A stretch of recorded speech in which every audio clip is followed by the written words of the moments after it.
প্রিয় বন্ধুরা, কথা বলছি ঝিনাইদহ জেলার কালীগঞ্জ উপজেলার বেগবদী নদীর ধার থেকে। আজ আপনাদের দেখাবো বেগবদী নদীর তীরে গড়ে ওঠা ঐতিহাসিক 7টি মন্দির, জানাবো সেই 7টি মন্দিরের ইতিহাস।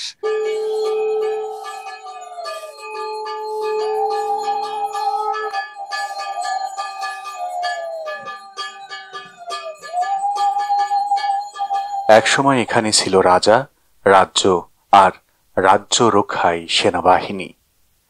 রাজপ্রাসাদ রক্ষার জন্য চারপাশে খনন করা হয়েছিল পরিখা, কিন্তু এখন রাজাও নেই, রাজ্যও নেই। রাজাকে বাঁচানোর জন্য নদীর সঙ্গে সংযোগ তৈরি করে করা হয়েছিল সুড়ঙ্গ, কিন্তু সেটিও মাটির সঙ্গে মিশে গেছে।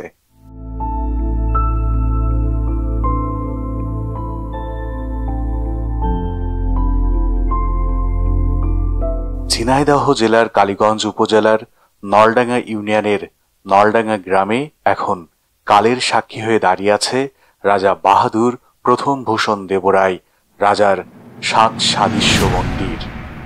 প্রকৃতপক্ষে এই নলডাঙ্গা রাজপ্রাসাদ আর রাজবংশের ইতিহাস কালের গর্ভে বিলীন হয়ে গেছে পাকিস্তান আমলেই। এখন রাজার স্মৃতি হিসাবে এই মন্দিরগুলোই রয়েছে পাশাপাশি দাঁড়িয়ে।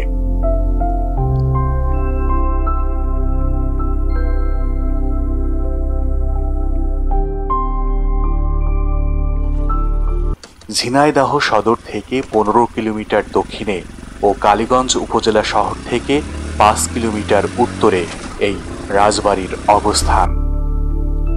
পাকিস্তান আমলেই এই রাজবাড়ি কালের গর্ভে বিলীন হলেও বেগবতী নদীর ধারে বহু কাল ধরে মাথা উঁচু করে দাঁড়িয়ে আছে কালীমাতা মন্দির, লক্ষ্মী মন্দির, গণেশ মন্দির, দুর্গা মন্দির, তারামণি মন্দির, বিষ্ণু মন্দির, রাজেশ্বরী মন্দির সহ সুসাদৃশ্য 7টি মন্দির। শুধু বাংলাদেশ নাই, পৃথিবীর বিভিন্ন প্রান্ত থেকে হিন্দু ধর্মাবলম্বী যে সমস্ত মানুষজন আছে তারা এই মন্দির পরিদর্শনে আসে, এখানে পূজা আর্চা করতে আসে এবং আবহমান কালের সাক্ষী হয়ে শত বৎসরের ইতিহাস নিয়ে এই মন্দিরগুলো এখনো দাঁড়িয়ে আছে সদর্পে। প্রায় 500 বছর আগে এই রাজবংশের আদিপুরুষ ভট্টরায় ফরিদপুরের তেলহাটি পরগনার অধীন ভবসুরা গ্রামে বসবাস করতেন। তারই এক উত্তরসূরি বিশুদাস হাজরা নলডাঙ্গা রাজবংশ প্রতিষ্ঠা করেন। তিনি নবাবের চাকরি করে হাজরা উপাধি পান। তার পিতার নাম ছিল মাধব শুভরাজ খান। তিনিও নবাবের চাকরি করতেন। বৃদ্ধ বয়সে বিশুদাস ধর্মের প্রতি বিশেষ অনুরাগী হয়ে সন্ন্যাসী হন এবং ফরিদপুরের ভবরাসুর থেকে নলডাঙ্গার কাছে খরাসিং গ্রামে চলে আসেন। বেগবতী নদীর তীরে এক জঙ্গলে তপস্যা শুরু করেন। 1590 সালে মোগল সুবেদার মানসিংহ বঙ্গ বিজয়ের পর নৌকা যোগে বেগবতী নদী দিয়ে রাজধানী রাজমহলে যাচ্ছিলেন। তার সৈন্যরা প্রতিমধ্যে রসদ সংগ্রহের জন্য অনুসন্ধানে বের হয়ে বিশুদাস সন্ন্যাসীকে তপস্যারত অবস্থায় দেখতে পান। এ সময় বিষ্ণুদাস সৈন্যদের খুব দ্রুত রসদ সংগ্রহ করে দেন। এতে সুবেদার মানসিংহ খুশি হয়ে সন্ন্যাসীকে পার্শ্ববর্তী 5টি গ্রাম দান করে যান। সত্যি বলতে কি, এই মন্দিরের যে কারুকাজ, এগুলো আসলে মুগ্ধ করার মতো।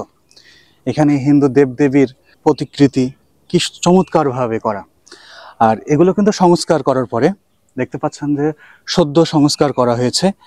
পাশেও কিন্তু সংস্কারের কাজ চলছে এই মন্দিরের। নারগোপাল মন্দির।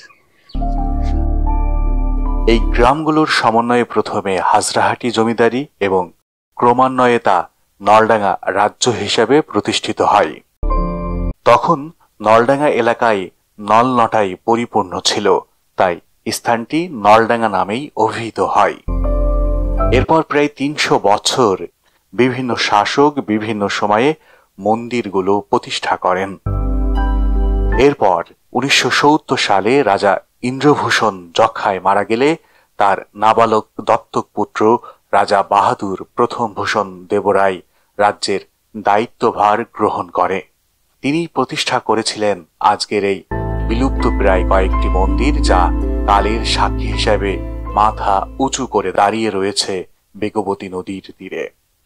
কালের সাক্ষী হয়ে টিকে থাকা এই মন্দিরগুলো এত সুন্দর, এর নান্দনিক কারুকাজ, এর ঐতিহাসিক ইতিহাস সব কিছু মিলে কিন্তু মনোমুগ্ধকর। আপনারা ঘুরতে আসতে পারেন এই মন্দিরে।